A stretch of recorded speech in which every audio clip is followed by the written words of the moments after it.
આજે આપણે બનાવીશું સરસ મજાનું મારવાડ સ્ટાઇલ એટલે કે રાજસ્થાની સ્ટાઇલ લીલી હળદરનું શાક.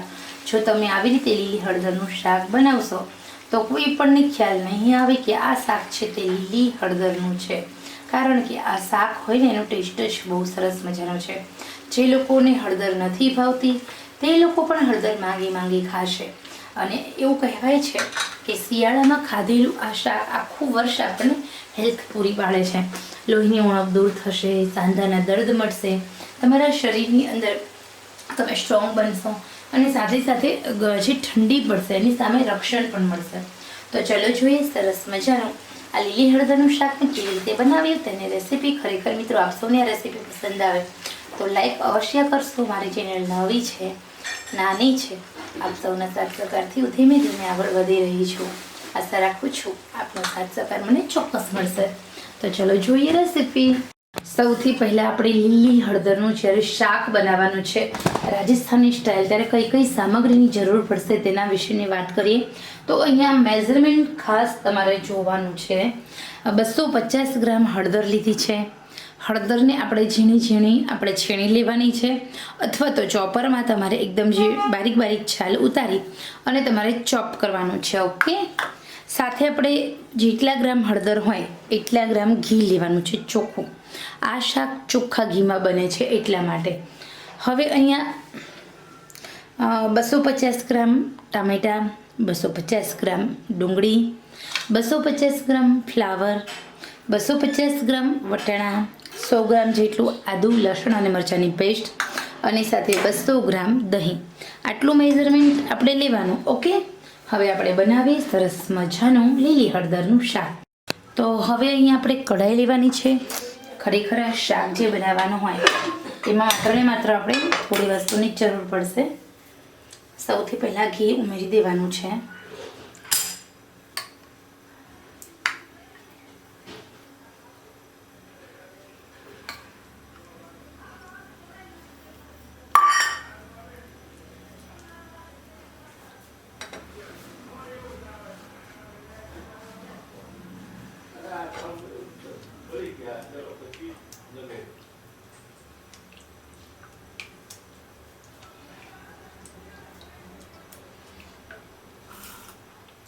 ઘી ગરમ થાય એટલે આપણે એમાં હળદરને ઉમેરી દેવાની છે.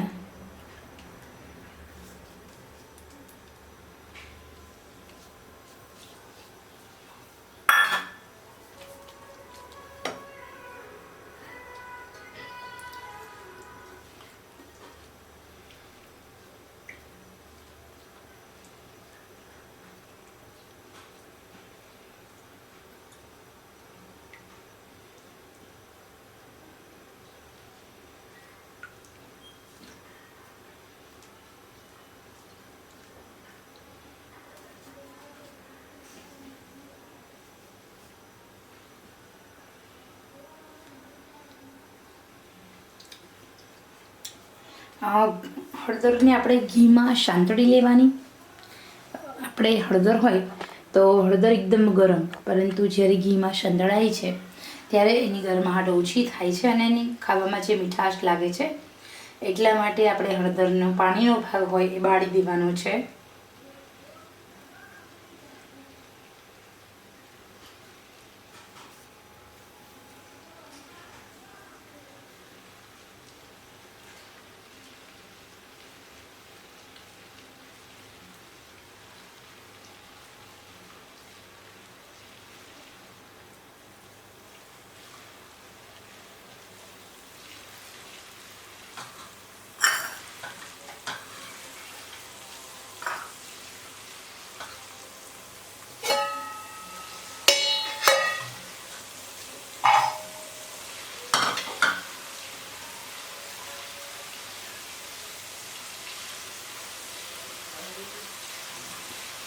અહીંયા હું વિડીયો નથી એડિટ કરવાની, નથી સ્કીપ કરવાની. હું તમને લાઈવ બતાવીશ આખી સબ્જીની રેસીપી, એટલે તમને પ્રોપર આઈડિયા આવે કે ખરેખર એડિટ કરેલું હોય વિડીયો એ અને લાઈવમાં કેટલો ફરક છે અને કેટલો સમય આ સબ્જી બનતા લાગે છે તે. ઓકે. હું મારા દરેક રસોઈના વિડીયો લાઈવ બનાવું છું, એડિટિંગ એકદમ નેચરલ હોય છે.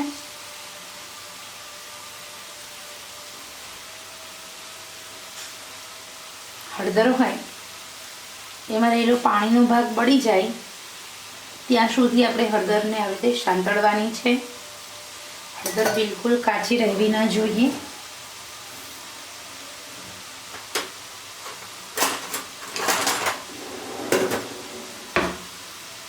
પછી હળદરમાં પાણીનો ભાગ છે. જો હળદર કાચી હશે તો શાક તૂરું લાગશે, ખાવામાં બિલકુલ મજા નહીં આવે. અને હળદરનું આ શાક હોય એની અંદર તેલ પણ ઘીમાં જ બનશે, તેલમાં આ શાક નહીં બને.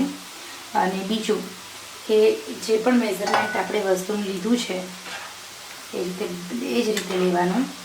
હવે આપણે હળદરને એક વાસણમાં કાઢી લેવાની છે. 3 મિનિટ સુધી સાંતળ્યા પછી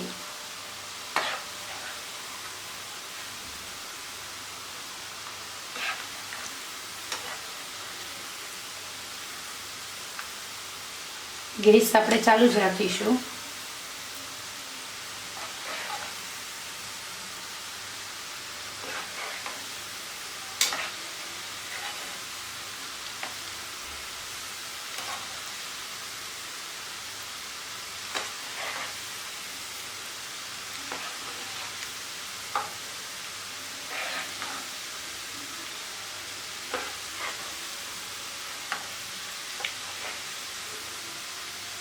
ચલો, થોડી હળદર છે ચાલશે, બધી હળદર તો નહીં નીકળે. હવે આપણે આમાં આદુ લસણ મરચાંની પેસ્ટ ઉમેરી દેવાની છે. આદુ લસણ મરચાંની પેસ્ટને આપણે 1 મિનિટ સુધી સાંતળવાની છે.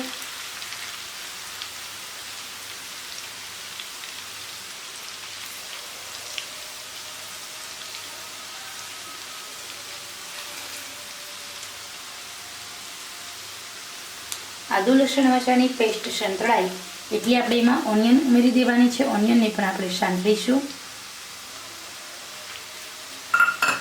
જે ઓનિયન છે એનો પાણીનો ભાગ બધો જ બાળી દેવાનો.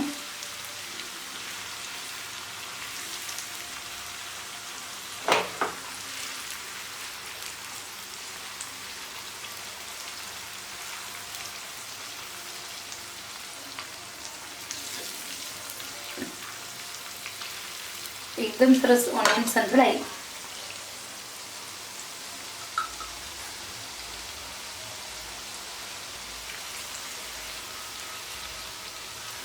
ઓનિયનને સાંતળતા આપણે 3 મિનિટનો સમય ચોક્કસ લાગશે. સુગંધ હવા લાગે, તમારી ઓનિયન એકદમ બ્રાઉન થાય એ પછી જ આપણે એમાં એડ કરીશું ટામેટાં. સ્ટેપ બાય સ્ટેપ આપણે બધી જ વસ્તુ ઉમેરવાની છે. ટામેટાં ઓનિયન એકદમ સરસ સંતળાઈ જાય એટલે આપણે ફ્લાવર ઉમેરી દેવાનું છે. ટામેટાં હજી નથી ઉમેરવાના. 250 ગ્રામ હળદર છે તો 250 ગ્રામ ફ્લાવર લીધું, 250 ગ્રામ ઓનિયન લીધી છે. હવે આપણે ફ્લાવરને પણ આમ જ ઘીમાં સાંતળવા દેવાનું છે.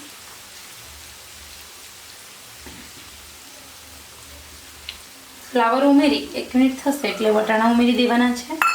હજી આપણે કોઈ મસાલા નથી કરવાના, મસાલા આપણે પાછળથી કરવાના છે. પહેલાં બધી જ વસ્તુ ચડી જાય પછી. ઓકે, ગેસની આંચ મેં સહેજમથી સ્લો કરી છે. જો ટમેટાં તમે અત્યારે જ ઉમેરશો ને તો પ્રોબ્લેમ્સ ક્યાં થશે કે તમારા જે વટાણા છે, જે ફ્લાવર છે તે ચડતા બહુ વાર લાગશે.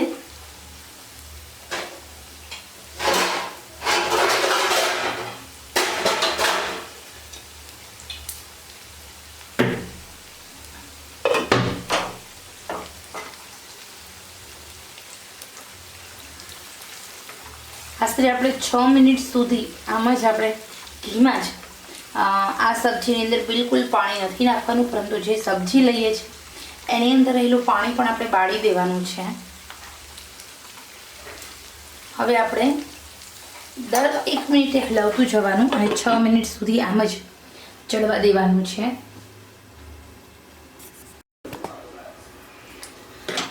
હવે અહીંયા આપણે જોઈએ તો 2 મિનિટ થઈ ગઈ છે. આપણે આવી રીતે હલાવી લઈએ.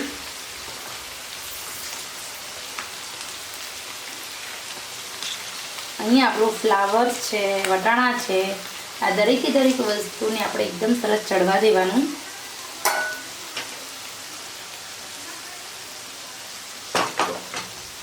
ગેસની આંચ મેં અહીંયા સ્લો કરી છે. હવે આપણે ઉમેરવાનું છે ટામેટું.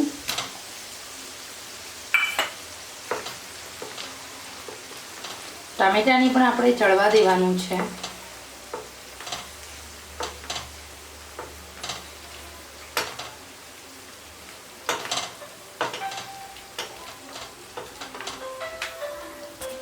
હવે અહીંયા આપણે ટામેટા ઉમેર્યા એટલે થોડું નમક ઉમેરી દેવાનું, જેના કારણે ટામેટામાંથી છે વધારે પ્રમાણમાં પાણી રિલીઝ થશે.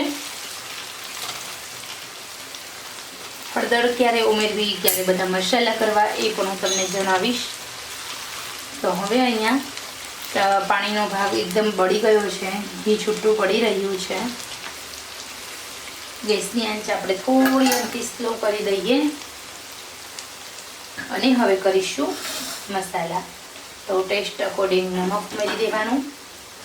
હળદરનું શાક છે એટલે હળદર બહુ ઓછી ઉમેરવાની. લાલ મરચું, લાલ મરચામાં આપણે કશ્મીરી મરચું અને રેશમ પટ્ટો મરચું એવી રીતે ઉમેરવાનું.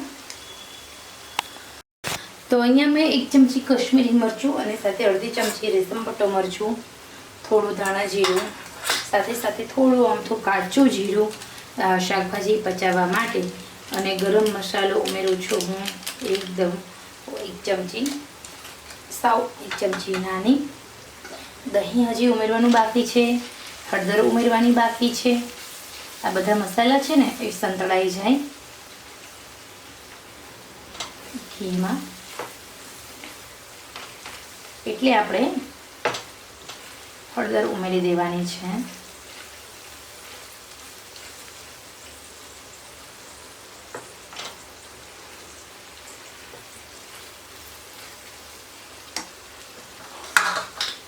જો ઘીમાં સાંતળેલી હળદર હોય તો હવે હળદરને ચડવાની બહુ ઓછી વાર લાગતી હોય છે. તો અહીંયા હળદર ઉમેરી દેવાની, ઉમેરી અને હલાવી લેવાનું છે.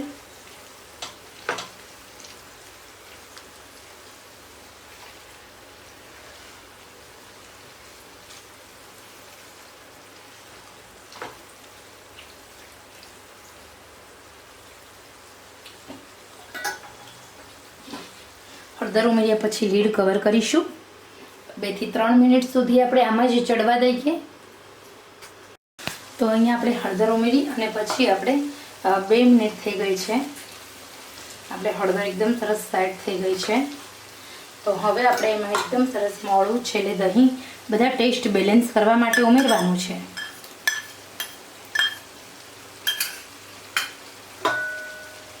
લાસ્ટમાં દહીં ઉમેરવાથી ટેસ્ટ બધા બેલેન્સ થાય છે અને બહુ સરસ મજાનું આપણું આ શાક બનીને રેડી થઈ જાય છે.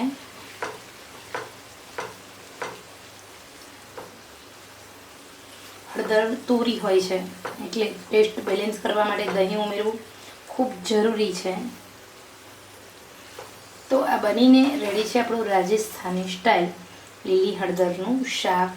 દહીં ઉમેર્યા પછી હવે એકદમ મીડિયમ આંચ છે 2 મિનિટ સુધી આમાં જ હલાવ કરીશું આપણે, જેના કારણે દહીં સેટ થઈ જશે. તમને મોડું દહીં હોવાથી તમને ખ્યાલ પણ નહીં રહે કે ખરેખર આપણે આમાં દહીં ઉમેર્યું છે.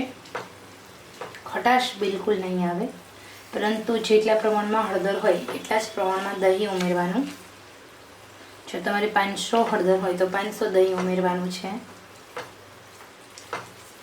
આ શાક 5 થી 6 વ્યક્તિ આરામથી ખાઈ શકે છે, કારણ કે 250 ગ્રામ હળદર, 250 ગ્રામ ઘી, 250 ગ્રામ વટાણા, 250 ગ્રામ ફ્લાવર, 250 ગ્રામ ટામેટા, ડુંગળી અને દહીં. તો ઘણું બધું, કેટલું બધું શાક બને. તો ધરાય પણ આ 4 થી 5 વ્યક્તિ આરામથી ખાઈ શકે એવું સરસ મજાનું આપણું લીલી હળદરનું શાક બની ગયું છે. તો ખરેખર મિત્રો આ ટેસ્ટી સ્વાદિષ્ટ એવું આ શાક આપ સૌની આજની આ રેસીપી કેવી લાગી છે તે કોમેન્ટ બોક્સમાં મને જરૂર જણાવજો.